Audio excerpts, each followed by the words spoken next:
মধ্যে কিন্তু এরকম একটা বিষয় আছে যে আমরা ক্রিয়াপদের বানানে কখনো কখনো দেখি ওকার হয়, কখনো হয় না।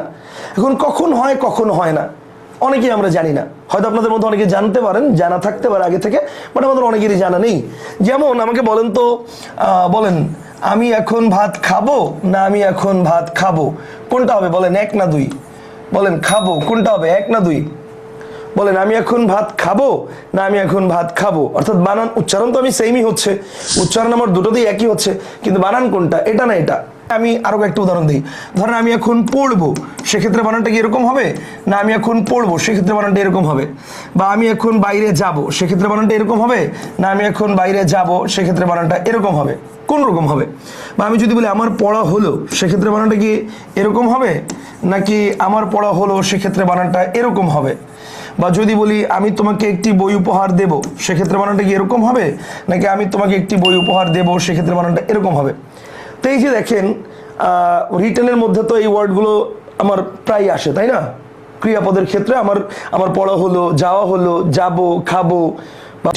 আবার এক্ষেত্রে পড়বো এটা রাইট, এক্ষেত্রে যাব এটা রাইট, কিন্তু এক্ষেত্রে হলো এটা রাইট, দেব এটা রাইট। এখন প্রশ্ন হচ্ছে ভাই কেন? নিয়মটা কি, কারণটা কি? এবার আসেন কারণটা কি। কারণ হচ্ছে ক্রিয়াপদের বানানে, এটা বাংলা বানানের একটা নিয়ম, ক্রিয়াপদের বানানে কখনো শব্দের শেষে ওকার উচ্চারিত হলেও ওকার লেখা যাবে না। ওকার উচ্চারিত হলেও ওকার লেখা যাবে না। তার মানে খাবো, পড়বো, যাবো এগুলো লেখা যাবে না। লিখতে হবে খাবো, পড়বো, যাবো, এরকম লিখতে হবে। তাহলে প্রশ্ন হচ্ছে ভাই এইরকম লিখতে হবে, তাহলে এই ক্ষেত্রে আবার কেন আমার ওকার দিতে হবে? ওকে, এই ক্ষেত্রে একটা বিষয়, এখানে একটা টুইস্ট আছে। টুইস্টটা হচ্ছে ক্রিয়াপদের বানানে কখনো ওকার দেওয়া যাবে না যদি না সেখানে অর্থ সংশয়ের আশঙ্কা থাকে। অর্থাৎ যদি সেখানে অর্থ সংশয়ের আশঙ্কা থাকে, অর্থাৎ যদি ওকার না দিলে অন্য অর্থ হয়ে যায়, তখন আমার ওকার দিতে হবে। যেমন দেখেন হলো বানানে আমি যদি ওকার না দিই, তখন এটা হয়ে যাবে হল রুম। মানে আমি বড় হল রুমে পরীক্ষা দিয়েছি, যে হল, তখন ব্যাপারটা এরকম যে আমার পড়া হল। তো এটা তো আসলে শব্দটাই চেঞ্জ হয়ে গেছে, অর্থ চেঞ্জ হয়ে গেছে। এই ক্ষেত্রে আপনাকে ওকার দিতে হবে। বুঝতে পারছেন জিনিসটা? আবার দেখেন আমি যদি বলি আমি তোমাকে একটি বই উপহার দেব, এখানে যদি ওকার না দেন, এটা হয়ে যাবে আমি তোমাকে একটি বই উপহার দেব, মানে দেব দেবী। সো তখন এটা অর্থ চেঞ্জ হয়ে গেছে, তখন আপনাকে ওকার দিতে হবে। কথা অনেক সময় দেখা যায় আপনি যেটা লিখেছেন ওটা লেখার কারণে আপনার অর্থই চেঞ্জ হয়ে গেছে। যেমন আপনি কি জানেন, আপনারা তো মনে হয় বাংলা বানানে শুধু গরু নিয়ে পড়ে আছেন অনেকে, যে গরু বানান এখন এটা থেকে পরিবর্তন হয়ে কি হয়ে গেছে, গরু বানান এখন এরকম হয়ে গেছে, তাই না? এটা হয়তো আপনারা অনেকেই জানেন, কিন্তু আপনারা কি জানেন এর পাশাপাশি কত কমন বানান এগুলো পরিবর্তন হয়ে গেছে? দেখেন যেমন ব্যাং বানান আমরা ছোটবেলা পড়েছিলাম এরকম, কিন্তু ব্যাং বানান এখন হয়ে গেছে এরকম, ব্যাং বানান এটা এরকম।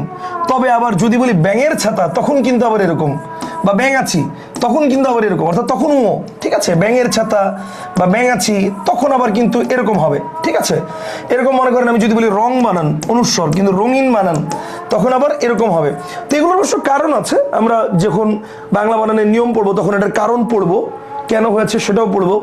দেন হচ্ছে দেখেন ইগল বানান, ছোটবেলা আমরা সবাই মোটামুটি পড়েছি দীর্ঘইতে ইগল, কিন্তু বর্তমানে দেখেন রস্বইতে ইগল হয়ে গেছে, ঠিক আছে? তারপর হচ্ছে দেখেন ছোটবেলা আপনারা মোটামুটি আপনি আমি আমরা সবাই মোটামুটি পড়েছি যে রস্বতে উঠ দীর্ঘতে উষা, তাই না? পড়েছেন নিশ্চয়ই।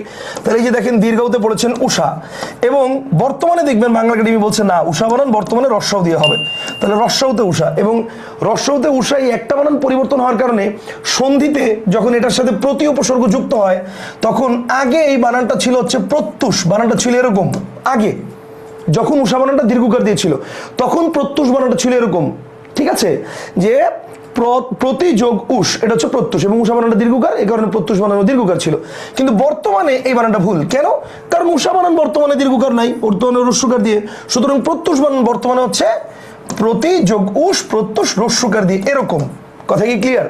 সো এখন এই বানানগুলো আপনার এমসিকিউ তো কাজে দিবে, আপনার রিটেনেও কাজে দিবে। আবার অনেক সময় দেখা যায় কি রিটেনে অনেক সময় আমরা লিখছি যেটা, ওটা লেখার কারণে আমার অর্থই চেঞ্জ হয়ে গেছে, এরকম হতে পারে। যেমন